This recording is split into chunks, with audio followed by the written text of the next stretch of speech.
Hi everyone, this is Exequiel Manalo together with Michael Porcadilla, Nathaniel Cajuday, and Sarosa. We are Group L, and we're excited to present our project for MMS 146. Now, our game is inspired by the world famous show Who Wants to Be a Millionaire, but we added our own twist. We call it Infolympics, your pop culture quiz. And as you can tell, we put special emphasis on the letter L, not just to highlight our group name, but also to give our game its own unique identity. And in this video, we'll walk you through each of the classes that we created and show you how our game works from start to finish. So let's get started. Hi everyone. In this part of our project, I'll walk you through the question class, particularly the attributes. This class is responsible for storing and managing each trivia question, the possible answers, and the correct answer. So let's go step by step. As you can see in our first line, we have the importing of Python's random module. We'll need this later for shuffling the order of answers so that the choices appear in a different order every time. Next, we define the class. So here we define the question class basically. Every question in our game will be an instance of this class. So think of it as a blueprint for how each trivia question works. Now let's move to the constructor. The init method is basically our constructor, and this will run whenever we create a new question object. We have here the question text, which stores the actual question. We also have the answers, which is a list of possible choices. And by writing this, we copy it to make sure the original list doesn't get accidentally changed. Then we also have the correct answer, which holds the only correct choice among the other options. Now we used an underscore before the names to show that these variables are meant to be internal in this class. Now, moving on to the methods, which will be tackled by Nathan. Okay guys, hello, I am Nathaniel Cajuday and I am here to you to explain uh, my part, which is the methods part under the questions class. For our project, we are group L from MMS 146. For the second line, it declares a getter method with a docstring explaining its purpose. No, and it returns the stored question prompt. So we will go to the third line. This is the get answers. Okay. Okay. So this is where our app will display no a list of uh, current answer choices, and for our fourth line, this is the get answers also. Oh, get correct answer. I'm sorry. This is where we will mark it their answer as correct or not. Okay, for our fifth line, this is uh, where we accept the answer of the individual who's answering the quiz game. And it compares the stored correct answer to the answer of the said individual. Then we will go to the sixth, which prints the question and its current answer choices. Okay? And it intends to print the prompt plus each choice numbered from 1 onwards. So all the 15 questions will be, and their choices will be displayed through this line. And we should note that uh, these choices are randomized, no? Uh, because of this line, of the seventh line. Now it shuffles the, or it reorders the list of choices, no? And then we will go to the last line, which displays if the individual taking the quiz gives the correct answer, uh, our app will display the correct answer, and if it is wrong, it will display these and will provide the correct answer. So that's for my part. Thank you for listening. Now, at the bottom of our question class, we created lists of easy questions, medium questions, and hard questions. Now, each question is an instance of the question class with its text, the four answer options, and the correct answer. So, this way, it will be easier for us to categorize and later let the game pull questions depending on difficulty. So that's the question class.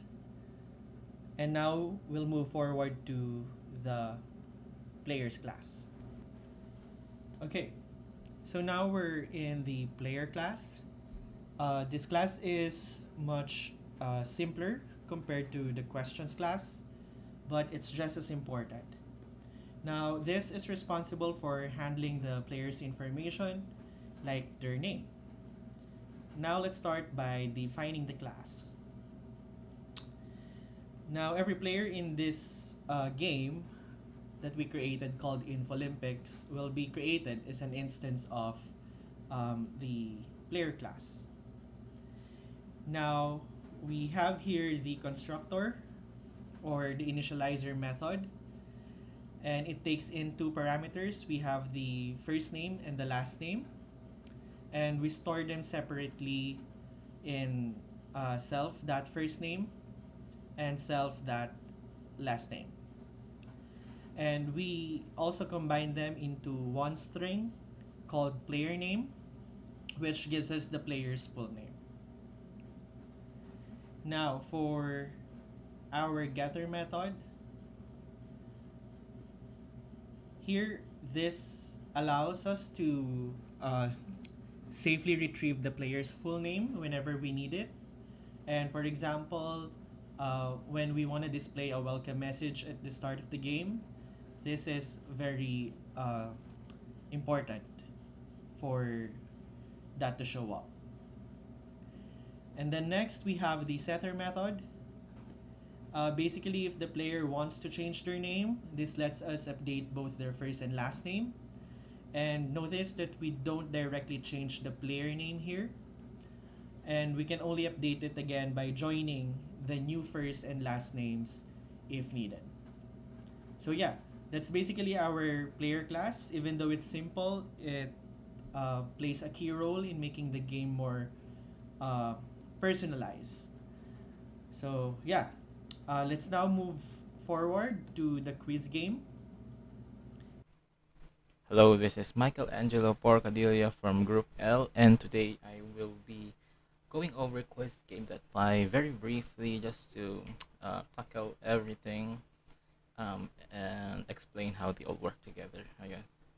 So yeah, these here are pretty standard. You have import OS, which is used here. This one, I think it is not necessary for Mac, but if you're going to use it on Windows, apparently it's necessary. I had to look it up, so I'm not quite sure about this one. This one is random, which is used for the shuffle mechanic of the question right here. Yeah, here. For the questions, this is just pulling from the other two Python files that we have. The score is the score. The peso amount is the peso equivalent of the score. So like the score is just counts how many correct answers were gotten, and the total pesos is the actual like scoring. So, but this is used for the scoring mechanic because the scoring mechanic is scales. Yeah. So first of all, this was something that I changed recently. We used to just have this random shuffle for the shuffle mechanic, but I added this seed that would be used here so that save state functionality would work, because without it, it would just randomize the questions a different way every time it's opened. And if we were to continue a previous instance of the game, it would randomize it a different way and we would get a different order of questions. So I had to add this, the seed function with the shuffler. This is the save state function. It just writes it on a game status.txt file. This one I added to everything that opens a text file, because actually it's only necessary for like this one, for the high scores, because this peso sign was acting up and I needed to have this, but I just added it to everything just to be safe. But yeah, for this one, for the game status, it just writes the stuff that is necessary to be saved. So this will be written as long as the game is happening. So for example, if they get an answer correct, this will be updated in the game status.txt. Oh, there's nothing here right now, but this will be updated there. So the name, difficulty, the seed, which is very important for the order of the questions, so that we get the same questions. Index, score, winning. So basically everything that's here will be written to the game status text file. This is the second part of the save function that we have. So this is to grab the things here and then set it to whatever the game status text file. Yeah. Swiss play questions, pretty self-explanatory. This is just how the questions are shown. So this shuffles the choices so that it's randomized. We got A, B, C, D. So like it's this different order every time we get it. So like it's not always like choice 1 is always choice A, for example. So this is the checking of the answer if they're correct. So this checks if the answer is A or A to D, capital or not capital. So this is not this is case insensitive. This is another answer correctness checker. This is for if for some reason the user will input the actual word of the answer. For example, if the answer is like, for example, Sonic the Hedgehog, so they input Sonic the Hedgehog, this will just check if they wrote that and correct them if they're correct, I guess. Scoring, I mentioned this earlier, the scales, so that's why we had to use this for here. Is the scoring scales for each question. It increases. So first question is lower until it gets higher and higher. For the next one, so this is the game status thing. So what this does is this is partnered with this one here.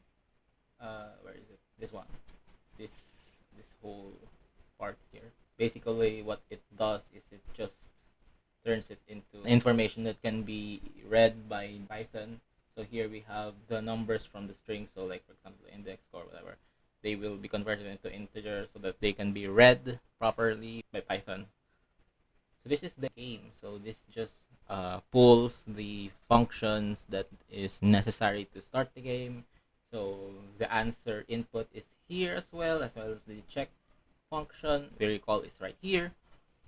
And then yeah, so this one will pull from everything else and make the game work. How does this work? So first of all, we ask the player, the user, for their if they would like to go for a new game. So they will enter new or continue from the last instance or last session.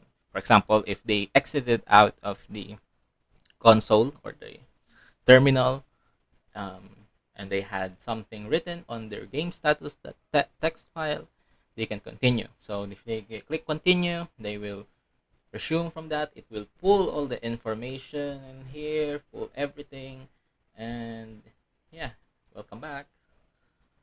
If they click continue but there is nothing in game status, it will just start a new game. So this will be the I guess error message that will be shown, and it will default to a new game. So what is a new game? New game is, yeah, we need to first have ask them for their first name and last name. So this is something that is from here, players that pie, and then this is asking them for the difficulty that they have, and depending on what difficulty they choose, we will be taking the question bank that is assigned to it. So easy is easy, medium is medium, hard is hard. So pretty simple. hmm So if the game is finished, either if they get to the end or they make a mistake, their score will be printed right here. So this is the formatting. The formatting is here. So it will just print that, and then if they actually scored something. So like for example, if they didn't make a mistake in the very first question, so they have a score, then their score will get recorded to high scores. It will be recorded there, and then after that, it will just wipe game status text. So there's no conflict. We will test it out a bit later after this. This is just asking them if you want to play again. If they don't answer yes, then it will end the loop. So let's test it out. Where's the console? Here. Let's run this.